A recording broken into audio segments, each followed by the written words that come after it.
Hey, welcome back, everybody. It's time to meet our community, the Hispanic business community here in Orange County.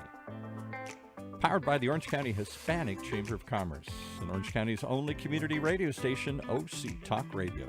Streaming live from our studios here at the University of California, Irvine's Beale Applied Innovation Center. With the man, well, he's part of the community. He knows the community. He's in there talking to the community every day. It's our host, our communicator, our community. Like how we work that in, communicator and community. There we go. John Gutierrez. Thank you. Welcome, everybody, to our community podcast show, where our community is your community, powered by the Orange County Hispanic Chamber of Commerce. I'm your host, John Gutierrez, founder of OC Hospice, and of course, a board member here at the Orange County Hispanic Chamber of Commerce. Today, we have a special guest, Mr. Mike Limon, who's the executive director at the Orange County Educational Arts Academy. He's also the Southern Region Chair for the California Hispanic Chambers, and he's the founder of our very own Hispanic Chamber of Commerce Youth Chamber. So let's welcome Mr. Mike Limon. Mike, thank you for being here. Buenas tardes a todos. Thank you for having me. Awesome. So we will get into some more of what you do at the school and all that great stuff and the education, but we like to do at the beginning with our folks here, just get to know you a little bit, right? Who you are, where you grew up, what are some of your hobbies, what do you love? Tell us a little bit about you, Mike. Sure. So I live in Santa Ana now. I've been there for now 7 years. I purchased a condo 7 years ago. Nice. So I'm pretty happy that I ended up in Santa Ana, only because now I work and live in Santa Ana. So that's pretty fantastic. But prior to Santa Ana, I was in Newport Beach actually for a couple years as I was working for a national nonprofit called Mind Research Institute, doing education technology work for 9 years. And then prior to that, I was at the Hispanic Chamber as a membership manager and then also an unpaid intern in 2008. Wow, those good days of unpaid internship. Good days, but like they say, they pay an experience, right? And exactly. so, there's a joke in the community that there's chamber babies out there, and I'm one of those chamber babies that got me to where I'm at today, That doing is national awesome. work. So I grew up in La Habra, and I was there pretty much my entire life. I went to Sonora High School, went to Fullerton College, went to Cal State Fullerton, I pursued a business degree. And then prior to La Habra, I was actually born in Mexico, in Jalisco, for those out there. That's my dad's hometown, Jalisco. It's fantastic. I like to go every year. And so we came to La Habra when I was about 5 years old. I was one of 3 siblings at the time. I'm now one of 5. Wow. Mom and dad are still in La Habra, just living life out there, enjoying life. And that's kind of, What do you enjoy hobby-wise? Like sports? Like, what do you enjoy to do? I love to travel. So it's crazy here in California. I think we take it for granted, but we have so many amazing cities throughout the state of California. Solvang as an example, San Luis Obispo. You're a foodie, though. I see you post a lot of good food, right? You're a foodie. That's the second hobby. I like to eat. And so, we have a lot of fantastic members here with the Orange County Hispanic Chamber that are members of the chamber that have fantastic food. Villa Roma is an example of an amazing place. Yeah, Roma. Teresa and Leo. Yes, they take care of us. La Quepaque, Quepaque is another Placentia. fantastic one. There's just a variety of different organizations, right, that we partner with here in Orange County that I like to eat because we got to take care of our people. Yes. Because we want their doors to Food continue is so to be much open. part of our cultura, right? Sí, eso, la tequila, el mezcal, there's a couple other examples. I'm sure you don't right? like those. I'm sure you don't like I look at the menu and I just kind of skip them. Yeah, I noticed that you really do enjoy somewhat being a social media, just showing the community like what's out there, right? Like is that something you really enjoy? The food, the culture. Of course, you're involved in a school that shares a lot of that, but share with us a little bit about the passion for all that. Where'd you get that from? So I think it actually came from my work with the Hispanic Chamber here locally as the membership manager, right? There's organizations, corporate companies, elected officials that all come together to be part of an organization such as the chamber, right? Yes. And people are always asking, how can I help our community? Yes. And from my perspective, where I'm at now, by going out and exploring the world around us, whether it's here in the county or across the state of California, something that doesn't cost us anything to showcase the businesses throughout the state or the county is to showcase their products, such as the food, right? Yes. Again, it doesn't cost me anything. And then I hear a lot of folks respond like, oh my God, where's that at? And how was it? And so like we're opening up the doors to our businesses and showcasing the amazing products that they have passions for producing. Yes. And so that's where that passion comes from. I love to eat, like I talked about earlier, and just something so simple to showcase their products to my following base, and hopefully that gets people to go and spend their dollars. Yes, And you mentioned recently when you and I were talking, you like to walk from where you work, of course, to the downtown area, right? And I know there's Cafe Cultura over there. There's a couple of restaurants. What restaurants would you suggest to our listeners in downtown Santa Ana by your school that you would recommend or that you enjoy? yeah, so Chapter 1's a fantastic one. It's such an easy, accessible menu and super close to where we were at. There's another place that's closing down now, Black Bakery. I don't know if you remember that one Oh, off okay. of I didn't know that. Broadway. Mm-hmm. The Venezuelan one, Oh, Mil Mil Jugos. Jugos. I Yes, love Mil they're- Jugos. they're Yes. The, Yes. the owners are the Yeah. ones that are in the the cash register, prepping the Yes. meals, the Yeah. servers, and because of all the challenges that downtown Santa Ana has been facing with know. the streetcar, Yeah. they're just really frustrated right now because the foot traffic is minimized right now. And so Yes. every time I have guests visiting throughout the state, if they're like with the California Hispanic Chambers of Commerce visiting, I like to walk them there because it's such a cultural Experience. experience and also the conversations that you have with the owners and the passion that they have for producing Yes. good quality food. For those that have not been there, sit down and ask them how they prep their meat. They will give you a fantastic story, and it opens up your eyes because they want to produce healthy meals, even though you've got a lot of carbs that are served with it. But the way Yes. that they take every step of the process to make sure that provide a high quality meal, love it. And again, the conversations that you have there are memorable. Yes. So as we speak about Santana and the downtown area, I can't help but say what an amazing and beautiful school you have. Share with us. I know there's a beautiful mural that recently we were part of as far as the ribbon cutting, right? Share with everybody listening, just about the school itself. What is it? What do you do every day there? The children. Let's share with the listeners, the viewers, what it's all about there. Because I think it's important that people understand what the Orange County Educational Arts Academy delivers in the community. Sure. So Orange County Educational Arts Academy, or as we know it, OSEA, you've got OSHA right next door. So we're a public charter school that's authorized by Santa Ana Unified School District. We've been in operations now for 17 years. Wow. We serve 600 students from TK through 8th grade in a dual immersion setting.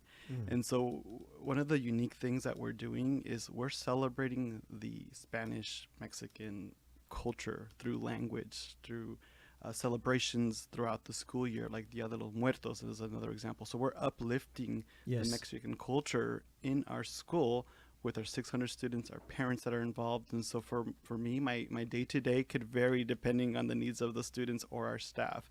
The last couple years have been really challenging because of the pandemic. We've had to course correct and pivot based on the state and county guidance around health processes and procedures. And so it's added another couple layers of stress to our staff, to our parents, to our students on the day-to-day basis. I think right now we're in a much better place now compared to November and January, February. But on my day-to-day, one of my favorite things to do in the morning is arrival duty. So I'm the executive director of the school, and typically as an executive director, you're not tasked with being at arrival duty as an example. But that's my favorite part of the day because I've got students coming out of cars, walking up to the building, getting dropped off to school, and just to be able to have that meet and greet opportunity with the child and the parents there, even if it's only for 30 seconds, it's so empowering because it reminds me about the hard work, the blood, sweat, and tears that we put into it. And our students that are walking up to the building. So that's the first part of the day.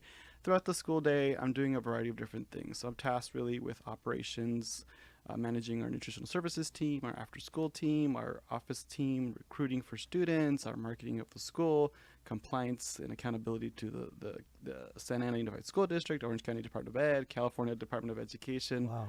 Managing Is it driven by grants? Is that why you have all those people there that you have to be, just reporting to or So it's publicly funded. Publicly so funded, state and federally funded, just like a traditional school through a public school district. And so it's based on enrollment. And so we are, tasked with managing a variety of things that a traditional school district has to do, such as a local control and accountability plan. Interesting. Okay. We manage a $10 million budget and 96 employees. And so we have to manage their health and welfare benefits and their, retirement, CalSTARS and PERS, and managing a budget with the increased cost in retirement. So that's what I'm tasked with as the executive director of the school, along with managing our academic program, our principal, et cetera. And so it's been a challenge because of the pandemic on top of it, and having a custom program such as a dual immersion program that there's not many options that are off the shelf that you can implement with respect to curriculum. Yes. So our teachers are working hard, our support staff is working hard, our students are challenged in a dual immersion program because they're learning in 2 languages throughout the school day. And so just imagine like a traditional school across the country that just has curriculum in English. We're challenging our students with another layer of language on top of that. You speak of curriculum. It's interesting. My background coming out of college was I wanted to be a 3rd grade teacher, and I went into that industry at the beginning. And curriculum is such a challenging every day, every week, every month task, like you said. How do you face those challenges, like you said, during the pandemic? I mean, that must have been really tough, right? Because when you're in the arts world, it's so much about feeling, right, touching, and right, the colors, but yet you didn't have that. Yeah, well, a lot of the virtual so we had to scale back our program last school year because majority of our students were online virtually. But we also really challenged ourselves as a staff to figure out what we could offer to our community last year, specifically around access to us as educators. So we ended up the school year last year with 3 programs running at the same time. Wow. 100% virtual for those that just wanted to stay home. And then we noticed some trends like in October of last year, September, October, where students were not logging into Zoom. So then we created a program just specifically designed to those students that were invited to be on campus with our support staff that managed and oversaw them while they were learning from their computer when the teacher was at home, as an example, as a second program. Yes. And then in like April, we also added our in-person instruction with the teachers. So we asked our teachers to come back on campus and to do direct instruction in person, but with half the class. So we would do A and B structures where kids were coming on campus twice a week. They would rotate with B group, and then Wednesdays everybody would be at home virtually in the spirit of trying to rebuild our community back in this pandemic environment. And so we were running 3 programs when we finished school last May. Wow. I got to say, thank you so much to what you do, what your staff do, because as a parent, I think we don't obviously say thank you enough to our educators. I know that's important that we thank you guys, just like we thank our servicemen in the military. You know, I want to pivot a little bit here, and can you share a little bit about that beautiful mural that you have there at your school, and then also what happened in the back area with the basketball court, the playground, and everything? Can you share with the listeners what's happened in the last year and a half, I think, that all this kind of happened? Sure. So like I mentioned, the school's been around for 17 years now, and so for, let's just say, 15 years, we had this 7,500 square foot wall with nothing. And being in an urban setting, you know, there's just graffiti that happens on a weekly basis, right? Yes. And so when you're trying to cover up graffiti, you start to notice these blotchy squares that are mismatched colors because you're trying to match the color, right? And so it was this horrible experience, right? And then being that it's just this blank canvas of 7,500 square feet huge wall, with no windows, yes. and people are driving down Broadway down into downtown Santa Ana, which is the county seat, yes. for our beautiful Orange County area, right?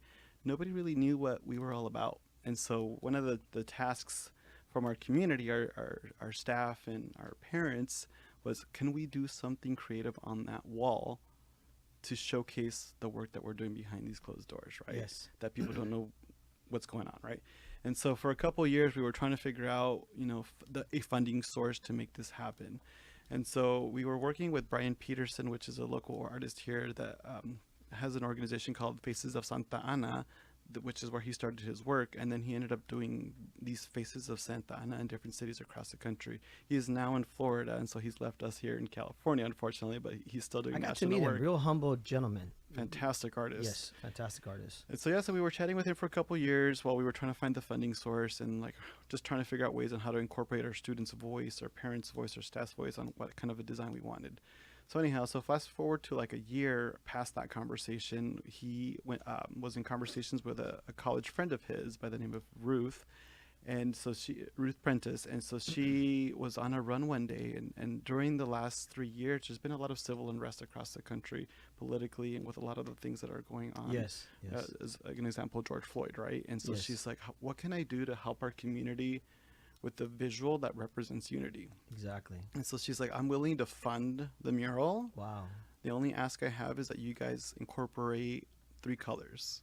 Yes. The red, blue, that represent our political parties. And if you mix those colors together, you get purple, Yes. which is our OSEA's brand color. Wow. And so it was meant Such to powerful be, right? message there, right? Yeah, so we're like, all right, let's do this. And so we rolled out a survey to our community, and they wanted to see certain figures represented. We have Frida Kahlo, Martin Luther King, Malala, Einstein, Cesar Chavez, another one. And so we have these figureheads that represent different things, whether it's civil rights or engineering, etc., right, that are represented on our wall, along with the three colors that I talked about. And for those that have not noticed, there's actually a DNA strand that's built into the design to showcase that, yes, we have these diverse figureheads and we are diverse in the community, but internally, we all have the same organs and same DNA strands, right? Exactly. Well, not same DNA strands, but like the same components that create a human being, right? Exactly.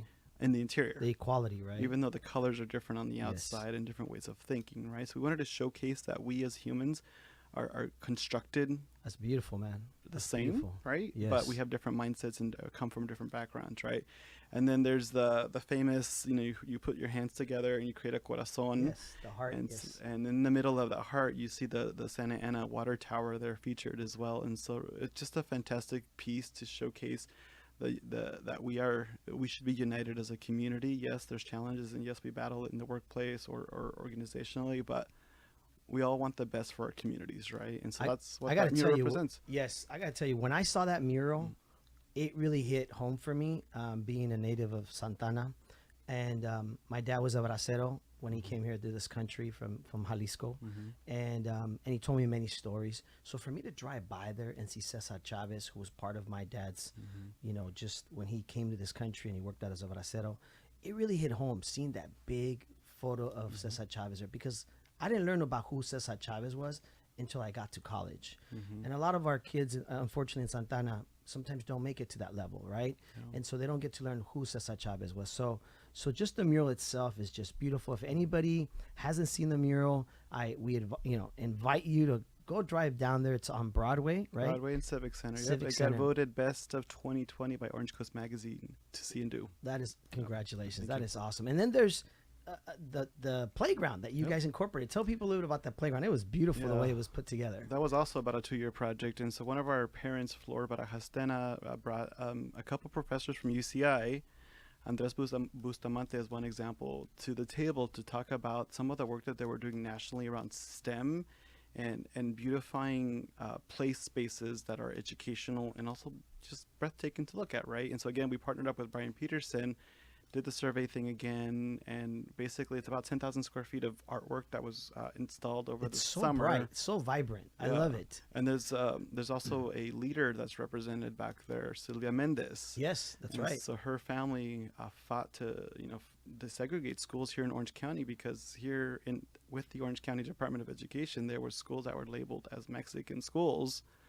And so to be able to now lead a dual immersion program that celebrates the Spanish culture Yes.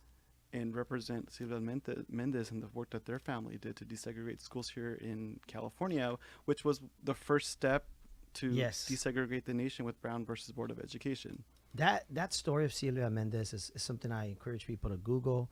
I learned about it when the Orange County Hispanic Chamber of Commerce, went to give an award to the restaurant Morenos, right, which is there in Orange. And the founders of Morenos, the owners, know a lot about this whole story. They were very involved in it.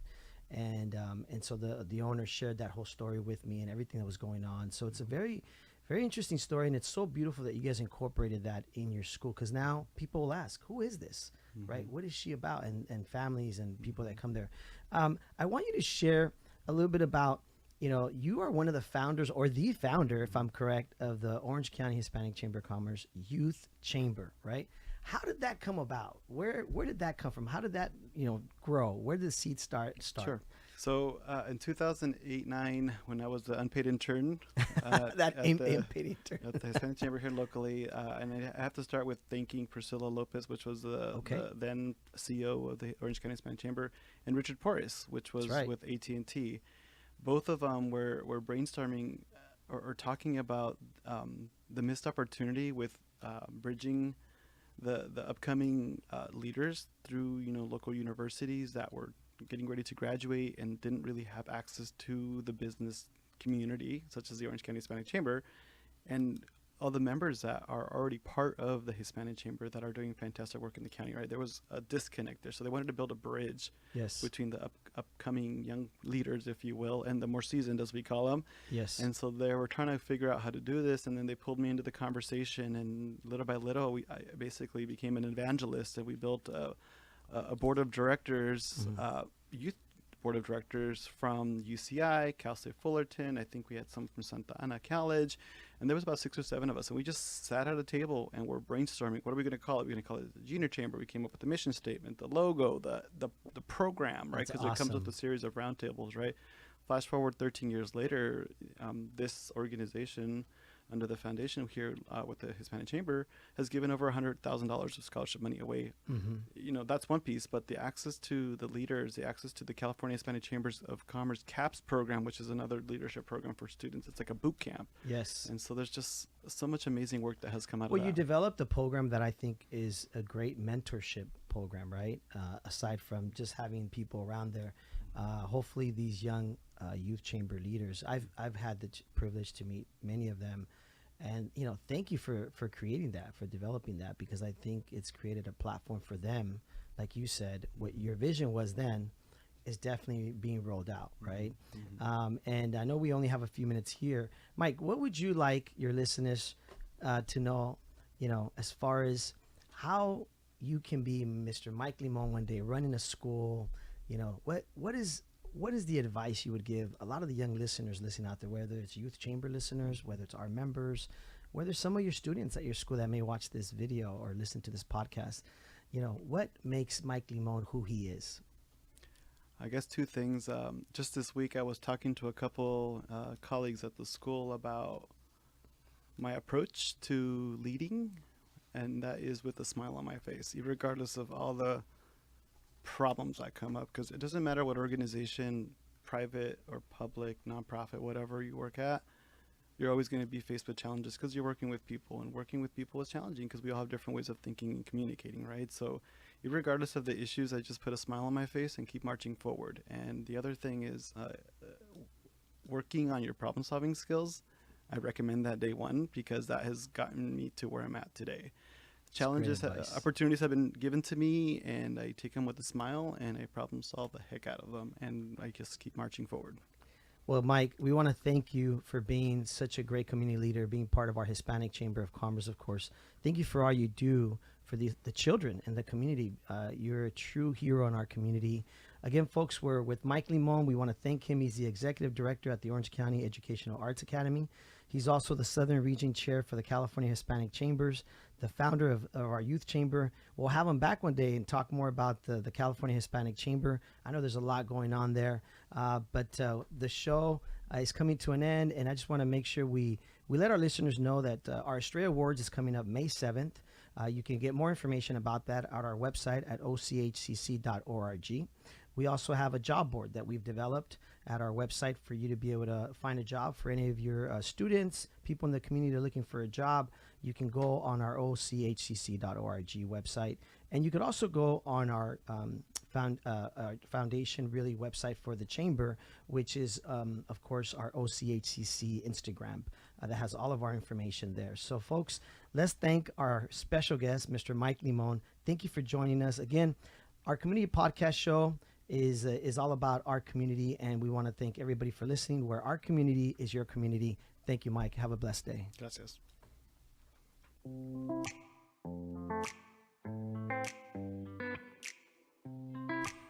Well, there you have it. One more reason to tune in each and every week to meet our community. Powered by the Hispanic business community here in Orange County, as represented by the Orange County Hispanic Chamber of Commerce and Orange County's only community radio station, OC Talk Radio. Streaming live from our studios here at the University of California Irvine's Beale Applied Innovation Center. We invite you to join us each and every week as we celebrate and explore the richness of this thriving community and the real stories of the real people who make it really special. Thanks for tuning in, because our community is your community.